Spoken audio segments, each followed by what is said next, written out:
गंगा नदी से पहचान है बनारस की, क्योंकि ये बनारस की माँ है। नमस्कार बच्चों, मैं निधि अग्रवाल आज आपको बनारस कविता का अंतिम और चौथा काव्यांश पढ़ाऊंगी। आशा करती हूँ कि पहले तीनों काव्यांश आपको पूर्ण रूप से समझ आ गए होंगे। बच्चों, इस कविता का परिचय तो आप सभी जानते हैं कि यह कविता पूरी आदर्श, धर्म और परंपराओं पर आधारित है। बनारस और बनारस के घाट की विशेषता का पूरा वर्णन किया गया है। कविता बनारस है और कवि केदारनाथ सिंह है। अब इस कविता की पंक्तियां, इस काव्यांश की पंक्तियां कुछ इस प्रकार हैं।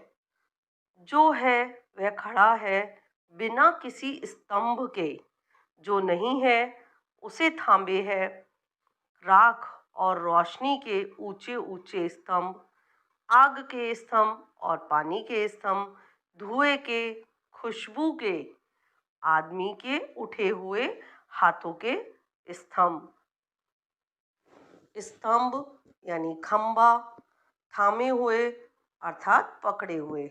बच्चों, कवि यहाँ पर कहना चाहता है कि बनारस जो कुछ है वह बिना किसी खंबे के सदियों से खड़ा है, अर्थात लोगों के मन की आस्था, श्रद्धा, विश्वास और भक्ति सभी अपने आप लोगों के जीवन में रच बस गए हैं।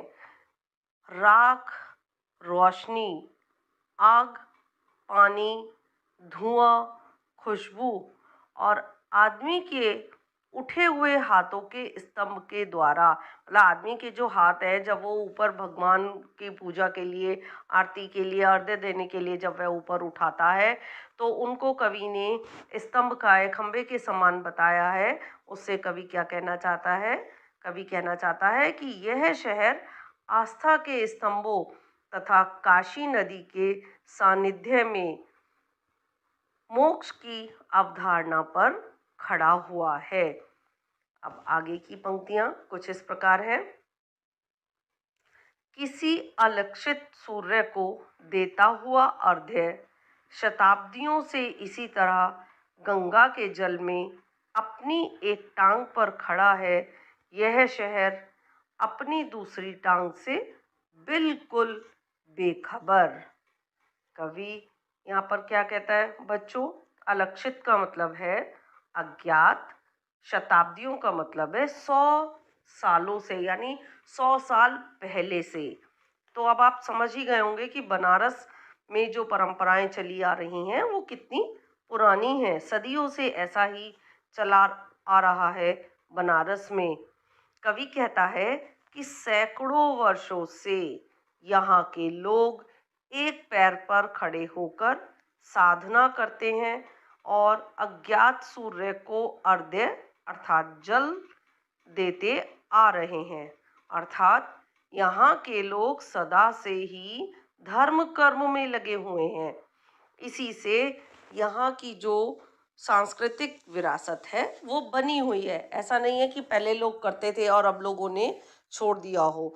वहाँ पर लगातार 100 वर्षों से आज भी लोग उसी तरह एक टांग पर खड़े होकर साधना करते हुए सूरज को, मतलब निकलने से पहले, अज्ञात इसमें कहा गया है कि जो दिखाई नहीं देता, सूरज के उगने से पहले ही उसको अर्घ्य देते हुए चले आ रहे हैं। और उस बनारस को अपने दूसरे हिस्से का पता ही नहीं है। अर्थात पता ही नहीं है का क्या मतलब है कि कुछ लोग तो श्रद्धा भक्ति में लीन हैं, साधना में लगे हुए हैं, अलक्षित सूर्य को जल दे रहे हैं, और कुछ लोग आधुनिकता में डूबे हुए हैं। बच्चों, यह इसी तरह यह बनारस शहर अपने आप में पूर्ण है, विलक्षण है और अद्भुत है।